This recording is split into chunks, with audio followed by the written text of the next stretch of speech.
گناہوں کے جو ہے وہ اثرات کیا ہیں انسان کی زندگی میں اور کیوں انہیں چھوڑنا چاہیے اور کیوں ہمیں موٹیویٹڈ رہنا چاہیے انشاءاللہ کہ گناہوں سے بندہ دور رہے. سب سے پہلی بات تو یہ سمجھ لیں، دیکھیں کہ گناہ کی نیچر ہی ایسی ہے کہ وہ آپ کو نقصان دے گا. یہ اس لیے نہیں ہے کہ اللہ آپ کو پنش کر رہا ہے، اللہ تو انسان کو پنش کرنا چاہتا ہی نہیں. قرآن میں سورہ نساء میں اللہ کہتے ہیں اللہ تمہیں پنش کر کے کیا کرے گا اگر تم اللہ کے ماننے والے اور اللہ سے استغفار کرتے ہو، اللہ کا شکر کرتے ہو. اصل میں تو انسان خود پنش کرتا ہے اپنے آپ کو. تو جس طرح ایک ریڈیو ایکٹیو مٹیریل نقصان دہ ہے، اس کے قریب آپ جائیں گے آپ کو کینسر ہو جائے گا گاما ریز کی وجہ سے. اسی طرح گناہ آپ اس کے قریب جائیں گے، ہو ہی نہیں سکتا آپ کو نقصان نہ ہو، نقصان آئے گا ہی آئے گا.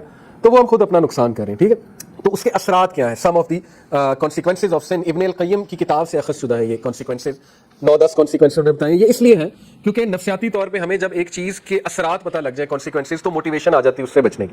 اس لیے بتا رہا ہوں. ٹھیک ہے، پہلی چیز ہے جی کہ نالج سے ڈپرائیو ہو جانا. جتنا بھی آپ کو علم تھا جو بھی تھا اس سے ڈپرائیو ہو جاتا ہے انسان، کیونکہ نالج لائٹ ہے، نور ہے. گناہ جو ہے وہ نور کو لے لیتا ہے. اور یہ اکثر اسلاف جب ان کے پاس کوئی شکایت کرتا تھا آ کے کہ میری میموری ویک ہو گئی ہے یا مجھے کچھ چیز یاد تھی، قرآن کا کچھ پورشن یاد تھا وہ بھول گیا ہے، تو وہ اکثر انہیں یہی ایڈوائز کرتے تھے کہ آپ استغفار کریں، کیونکہ گناہوں کی وجہ سے یہ چیزیں بھول جاتی ہیں. ٹھیک ہے، تو یہ ایک بہت بڑا اثر ہے. اللہ معاف کرے کسی نے قرآن حفظ کیا ہوا ہے اور بالکل نکل گیا دل سے، تو یہ ایک فکر کرنے والی بات ہے اور اس کو کوشش کرنی چاہیے اس کو واپس لائے اور اپنے گناہوں کو بھی ظاہر ہے ان سے توبہ کرے. دوسری چیز رزق کا چھن جانا. اللہ کے نبی صلی اللہ علیہ وسلم نے فرمایا، ابن ماجہ کی حدیث ہے، صحیح حدیث ہے، ایک شخص کو رزق ملنا ہوتا ہے حلال سے، لیکن وہ جلد بازی کر کے گناہ کر کے وہی رزق حرام سے لے لیتا ہے، تو پھر اس کو ایکسٹرا کچھ نہیں ملتا، جو اس نے لے لیا وہ مل جاتا ہے، نہ اللہ کی ہیلپ اس کے ساتھ ہوتی ہے. اور یہ جو حدیث ہے جو میں ابھی سنانے لگا یہ کیا ہے؟ A man is deprived of provision because of the sins that he commits. انسان کو رزق سے ڈپرائیو کر دیا جاتا ہے اس کے گناہوں کی وجہ سے. اب یہاں پہ ہو سکتا ہے آپ کے ذہن میں سوال ہے کہ نہیں یار فلانا اتنے گناہ کرتا ہے وہ تو موجیں کر رہا ہے، ٹھیک ہے، اس نے تو پلاٹ بنا لیا، یہ کر لیا وہ کر لیا. تو دیکھیں رزق 4 طرح کا ہوتا ہے: financial wealth, emotional wealth, social wealth, time wealth. ہو سکتا ہے اس کے پاس فائنینشیل ویلتھ ہو لیکن نہ ایموشنل ویلتھ ہو. ایموشنل ویلتھ کیا ہے؟ ذہنی سکون، وہ بھی رزق ہے. غنا، ٹھیک ہے، دل میں ایک سیٹسفیکشن. اسی طرح ایموشنل ویلتھ میں ہے جذبات پہ کنٹرول، اینگر مینجمنٹ اچھی، اخلاق اچھا. یہ ایموشنل ویلتھ ہو سکتا ہے وہ بندہ اس سے محروم ہو. آپ نے کئی لوگ دیکھے کچھ بھی نہیں کھانے کو لیکن ذہنی سکون ہے اللہ کی طرف سے، اولاد دی اللہ نے، اولاد پل بھی رہی ہے ماشاءاللہ اور نیک اولاد ہے، ٹھیک ہے، سب کچھ ہے. تو کیا یہ رزق نہیں ہے؟ بالکل ہے. سوشل ویلتھ اسی کو کہتے ہیں کہ آپ کی اولاد اچھی ہے، آپ کی بیوی اچھی ہے، آپ کا جو ہے وہ گھر والے اچھے ہیں، آپ کے ساتھ لوائل لوگ جمع ہو گئے، تو وہ بھی رزق ہے. ٹائم ویلتھ، ٹائم میں برکت، آپ کے کام جلدی ہو جاتے ہیں، ٹھیک ہے، آپ کرتے ہی وہ ہیں جو اللہ سبحانہ و تعالیٰ کو پسند ہے، یہ ٹائم میں برکت.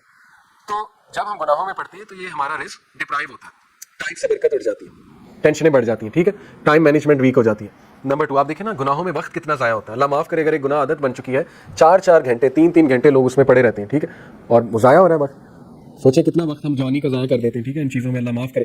تو اس سے نکلنا ہے، اپنے آپ کو موٹیویٹ کرنا ہے. پھر آپ دیکھیں سوشل ویلتھ. ہمارے ساتھ لوگ ہی ایسے آ جائیں جو ہمیں کھانے کو تیار ہیں اور بس ان کی نظر ہماری دولت پہ ہو، تو پھر یہ کون سا رزق ہے؟ اس کا مطلب ڈپرائیو ہو رہا ہے گناہوں کی وجہ سے.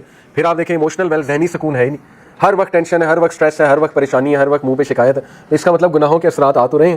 تو اس لیے گناہوں کے اثرات رزق کی تنگی سے آتے ہیں، ٹھیک ہے. رزق کبھی اللہ بڑھا کے دیتا ہے، کبھی گھٹا کے دیتا ہے. اوور آل رزق تو لکھا ہوا ہے لیکن یہ اللہ کی ڈسٹریبیوشن ہے. اللہ اپنے بندوں کو چیک کرنے کے لیے کبھی زیادہ دے دیتا ہے اس کوانٹٹی میں سے، کبھی کم کر دیتا ہے. جب وہ دوبارہ استغفار کرتے ہیں پھر بڑھا دیتا ہے، ٹھیک ہے. یہ اللہ بادشاہ ہے، اللہ جیسے چاہے کر سکتا ہے. نمبر 3 اللہ اور بندے میں ایک لا تعلقی، سینس آف ایلینیشن، جو بہت بڑی پنشمنٹ ہے. اللہ معاف، بلکہ سب سے سیریس بات ہے یہ، جب آپ اللہ سے دور ہو جائیں اور ایک ڈسٹینس فیل کریں اور الون فیل کریں. دنیا کی سب سے بڑی لونلینس، سب سے بڑی تنہائی اللہ سے دوری، ٹھیک ہے. تو گناہ وہ اس ڈسٹینس کو انکریز کرتے ہیں. کیونکہ دیکھیں نا انسان اللہ معاف کرے اب گناہوں میں ہوتا ہے تو اللہ ظاہر ہے فرشتے اس کے ارد گرد نہیں ہوتے، فرشتے بھی اٹھ جاتے ہیں اس جگہ سے، رحمت نہیں ہوتی اللہ کی، لیکن امید ہوتی ہے، امید بہت ہے. اللہ گناہ گاروں کو ہی معاف کرتے ہیں، آبویس سی بات ہے. اللہ ضرور ہوتے ہیں بندے کی طرف محبت سے دیکھ بھی رہے ہوتے ہیں، چاہتے ہیں بندہ نکل آئے اور بندہ جو ہے مجھ سے دعا کرے، مجھے پکارے، لیکن گناہوں کی وجہ سے آہستہ آہستہ یہ ریلیشن ویک ہوتا جاتا ہے. ویکنس یہاں تک آ جاتی ہے کہ ایک بندہ نا مایوس ہو جاتا ہے، کہتا ہے یار کیا اللہ سے مدد مانگوں، میں تو بہت ہی ایکسٹرا کر چکا ہوں، کام اسراف کر چکا ہوں گناہوں کے، اب کیا میں نے اللہ سے بات کرنی، ٹھیک ہے. تو پھر بندہ گیو اپ کر دیتا ہے، گیو اپ کر کے وہ مزید گناہوں کی طرف چلا جاتا ہے. اس لیے اس ڈسٹینس کو کم کرنے کے لیے استغفار، گناہوں سے توبہ کرنا، گناہوں کو چھوڑنا، تاکہ آپ اللہ کے قریب آ جائیں اور اس ریلیشن کو انجوائے کریں. خالق کے ساتھ جو ریلیشن ہے نا وہ سب سے خوبصورت، سب سے ہیلدی ریلیشن ہے، سب سے بیوٹیفل ریلیشن ہے، اور انسان خوش ہو جاتا ہے خالق کے ساتھ ریلیشن اسٹرانگ کر کے، ٹھیک ہے. یہ چوتھی چیز، things become difficult for him so that he does not turn his attention towards any matter but he finds the way blocked or he finds it difficult. کام مشکل ہونا شروع ہو جاتے ہیں گناہوں کی وجہ سے. میں نے جیسے کہا رزق میں تنگی آ جاتی ہے، اس طرح کاموں میں بھی مشکلات آنا شروع ہو جاتی ہیں. اچھا خاصا کام کوئی تھا، ہونے لگا تھا، ایک دم مشکل بن گیا، رکاوٹ آ گئی، ٹھیک ہے. تو اس موقع پہ بندے کو استغفار بڑھانا چاہیے، اپنے گناہوں کی توبہ کرنی چاہیے اس موقع پہ، ٹھیک ہے، تاکہ وہ اٹکا ہوا کام جو اللہ کی رحمت سے وہ ٹھیک ہو جائے. ایک اسلاف تھے، سلف تھے، ان کا واقعہ ہے کہ وہ قرآن حافظ تھے، تو انہوں نے ایک کرسچن عورت تھی، اس سے انہیں محبت ہو گئی، بہت خوبصورت عورت تھی وہ، تو ظاہر خوبصورتی کی وجہ سے وہ اٹریکٹ ہوئے۔ اس کرسچن عورت نے ان کے سامنے شرط یہ رکھی کہ تم اسلام چھوڑ دو، اسلام چھوڑ کر جو ہے نا وہ پھر تم مجھے پالو گے۔ تو وہ جو سلف تھے انہوں نے بات مان لی، اللہ معاف کرے، ہی left Islam for the sake of women, اس سے امپریس ہو گئی۔ اور پھر جو ہے وہ ایک بار کہیں سے گزر رہے تھے تو قرآن کی جو ہے نا وہ یہ آیت ان کے سامنے آئی سورہ حج کی کہ لوگوں میں سے کچھ ایسے ہیں جو ایج پہ کھڑے ہوئے ہیں، جب تک انہیں اچھائی آ رہی ہے وہ اللہ کی طرف ہے، اور جب انہیں کوئی مشکل آتی ہے تو وہ اسلام سے چلے جاتے ہیں، اور ایسے لوگ دنیا میں بھی خسارے والے ہیں، آخرت میں بھی خسارے والے ہیں۔ تو وہ اتنا روئے آیت سن کے کہ اللہ نے مجھے میسج دے دیا ہے، انہوں نے توبہ کی اور واپس آئے۔ تو میں آپ کو بتانے کا مقصد یہ کہ کئی اسلاف آپ کو نظر آئیں گے جو بعد میں محدث بنے، بڑے بڑے ٹیچرز بنے، دیندار لوگ بنے، وہ بہت ڈارکنس میں تھے، بہت زیادہ۔ جیسے عبداللہ بن مسلم کا واقعہ ہے، امام بخاری کے ٹیچر، شرابی تھے، شراب چھوٹتی ہی نہیں تھی، ٹھیک ہے، شراب کے نشے میں دھت تھے۔ ایک دن امام الشابی آئے جو کہ اس دور کے بہت بڑے محدث تھے، گدھے پہ سوار تھے وہ، کیونکہ رسول اللہ کی سنت ہے، گدھے پہ رسول اللہ نے سفر کیا ہوا ہے۔ انہوں نے بڑا مذاق اڑایا، عبداللہ بن مسلم نے شراب کے نشے میں دھت بے شرمی سے ان کے سامنے گئے، کہتے بھائی کون ہو تم لوگ، تمہارے ارد گرد جمع ہو رہے ہیں، کدھر سے آئے ہو؟ امام الشابی نے کہا جی میں محدث ہوں۔ انہوں نے کہا جی محدث کیا ہوتا ہے؟ امام الشابی نے کہا محدث ہوتا ہے جو حدیث سناتا ہے۔ تو انہوں نے بے شرمی سے کہا اچھا مجھے بھی سنا، دیکھتے ہیں مجھ پہ کتنی اثر کرتی ہے۔ شراب کے نشے میں دھت تھے تو انہوں نے حدیث سنائی کہ نبی اکرم صلی اللہ علیہ وسلم نے کہا جب تو شرم نہ کر تو جو چاہے کر۔ آپ دیکھیں کہ کتنے ذہین تھے کہ وہی موقع تھا، وہ بے شرمی سے آیا تھا نا۔ اللہ کے نبی نے کہا ٹھیک ہے، یہ اس طرح ہے جیسے ایک باپ بیٹے کو نہیں کہتا جا پھر جو کرنا کر۔ تو دیکھیں وہ حدیث ایسا ان کے اوپر گری پہاڑ بن کے، انہوں نے کہا کہ میں اسی وقت بس توبہ کی، ارادہ کیا کہ اللہ میں اتنا بے شرم ہو گیا ہوں۔ اور ماشاء اللہ آپ دیکھیں وہ عبداللہ بن مسلم امام بخاری کے استاد صحابی تھے، دیکھیں وہ شراب کے عادی تھے، وہ بہت مذاقیہ تھے، اللہ کے نبی کو بہت ہنساتے تھے، تو ہر بار حد پنشمنٹ ملتی تھی انہیں، کوڑے پڑتے تھے، شراب کی جو سزا ہے بار بار آتے تھے۔ تو ایک بار جو ہے کوڑے پڑے تھے تو غالباً حضرت عمر نے یا کسی صحابی نے کہہ دیا لعنت اللہ علیہ، اللہ کی لعنت، اس میں ٹھیک ہی نہیں ہوتا ہے۔ تو اللہ کے نبی صلی اللہ علیہ وسلم نے کہا ایسا نہ کہو، یہ شخص اللہ رسول سے محبت کرتا ہے۔ تو it is very much possible کہ ایک بندہ اللہ رسول سے محبت کرتا ہے لیکن گناہوں میں انوالوڈ، ٹھیک ہے، نہیں چھوٹ رہا اس سے، ایک گناہ ہے۔ اور یہ حدیث سے بھی ثابت ہے کچھ گناہ اللہ ٹرائی کرتا ہے انسان کو، وہ اس سے نہیں چھوٹ رہے ہوتے، لیکن اللہ چاہتا ہے کہ بندہ ایفرٹ زیادہ کرے، بندہ اس سے تعلق زیادہ قائم کرے، ٹھیک ہے۔ اگر وہ نہیں چھوٹ رہا اس کا مطلب اس کی ایفرٹ یا اللہ سے دعا کم ہے یا اللہ سے تعلق اس کا کم ہے، ٹھیک ہے، تو اس کو وہ تعلق بڑھانے کی ضرورت ہے، اسی لیے اللہ اسے بار بار واپس لاتا ہے۔ تو یہ میں نے آپ کو بتایا کہ چیزیں اس کے لیے ڈیفیکلٹ بن جاتی ہیں، جو گناہوں کی وجہ سے چیزیں ڈیفیکلٹ ہو جاتی ہیں۔ Number 5، the sinner will find darkness in the heart which he will feel just as he feels the darkness of night۔ یہ ہے ڈی موٹیویشن اور ہوپ لیسنس، یہی تو شیطان چاہتا ہے۔ دیکھیں جب اللہ کے نبی نے فرمایا جب انسان گناہ کرتا ہے تو اس کے دل پہ ایک کالا دھبا لگ جاتا ہے، اگر وہ توبہ نہیں کرتا تو وہ کالا دھبا پھیلتا جاتا ہے یہاں تک کہ اس کا پورا دل کالا ہو جاتا ہے۔ جب دل کالا ہو جاتا ہے پھر نیکی نہیں لگتی، برائی نہیں لگتی، پھر انسان جو مرضی کرتا ہے، ٹھیک ہے۔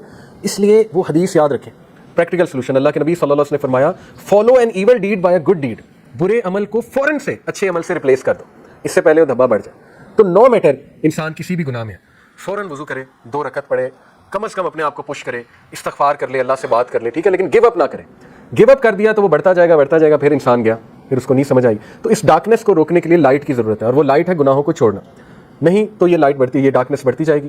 اور یہی تو ایک برا اثر ہے گناہوں کا کہ انسان پھر ڈارک فیل کرتا ہے اپنے دل میں، اس کو برے بھی خیالات آتے ہیں، اس کو ڈی موٹیویشن ہوتی ہے وغیرہ وغیرہ۔ جیسے کہ یہ انہوں نے بہت اچھی جو ہے وہ مثال دی ہے کہ جس انسان کے دل میں ڈارکنس آ جاتی ہے اس کا ویژن چلا جاتا ہے۔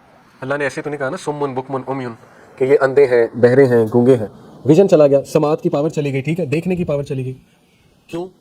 کیونکہ سینس کا جو کلاؤڈ ہے، جو ڈارک کلاؤڈ ہے، غمام جسے کہتے ہیں، سینس کا ڈارک کلاؤڈ، وہ ایسا اس پہ چھا گیا، حاوی ہو گیا کہ اس نے اچھائی کو دیکھنا ہی چھوڑ دیا۔ تو ایک یہ اس کا ویژن بلاک ہو جاتا ہے، دوسرا یہ کہ اس کی کنفیوژن انکریز ہو جاتی ہے، اللہ معاف کرے۔ آپ نے نوٹ کیا ہوگا کہ جب ایمانی حالت کم ہوتی ہے نا گناہوں کی وجہ سے تو وسوسے بڑھ جاتے ہیں، ایسا ہے کہ نہیں؟ ایسا ہی ہوتا ہے نا، اللہ کے بارے میں سوالات بڑھ جاتے ہیں، تقدیر کے بارے میں کویسچنز آنے لگ جاتے ہیں، ٹھیک ہے نا، اور یہ کہ عجیب و غریب خیالات انسان کو آنے لگ جاتے ہیں، نیگیٹیوٹی، وہ ڈارکنس کی وجہ سے۔ اسی لیے یہ تو میں نے خود نوٹ کیا ہے کہ جب علم کو بڑھایا، اللہ کی طرف رجوع کیا، تو وہ آنسر خود ہی سالو ہو گئے، کسی سے پوچھنے بھی نہیں پڑے، کیونکہ ان دا فرسٹ پلیس وہ کویسچنز اوریجنل تھے ہی نہیں، وہ صرف ڈارکنس کی وجہ سے ایک وسوسہ تھا، اور وہ وسوسہ حل ہو گیا الحمدللہ، جبکہ انسان جو ہے وہ ظاہر توبہ کرتا ہے۔ پھر ڈارکنس انہوں نے ابن قیم نے کہا چہرے پہ بھی آ جاتی ہے، اللہ معاف کرے، چہرہ مرجھا جانا، ٹھیک ہے، یہ تو باقی لکس تو اللہ نے بنائی ہیں، ہم لکس کی طرف نہیں جا رہے، لیکن ظاہر ہے کہ آپ نے نوٹ کیا ہوگا کہ گناہوں کی خاص جو ہے نا وہ ڈارکنس اللہ معاف کرے چہرے پہ آ جاتی ہے، تو وہ بھی انہوں نے مینشن کی۔ پھر عبداللہ بن عباس کا بڑا ہی زبردست کوٹ ہے، لیکن اس سے پہلے میں آپ کو عبداللہ بن مسعود کا کوٹ سناتا ہوں۔ عبداللہ بن مسعود نے کہا کہ مومن چھوٹے سے گناہ کو پہاڑ کی طرح دیکھتا ہے، اور منافق بڑے سے بڑے گناہ کو ایک مکھی کی طرح دیکھتا ہے جو ناک پر بیٹھ جائے اور وہ یوں اڑا دے مکھی کو، ٹھیک ہے۔ تو یہ بھی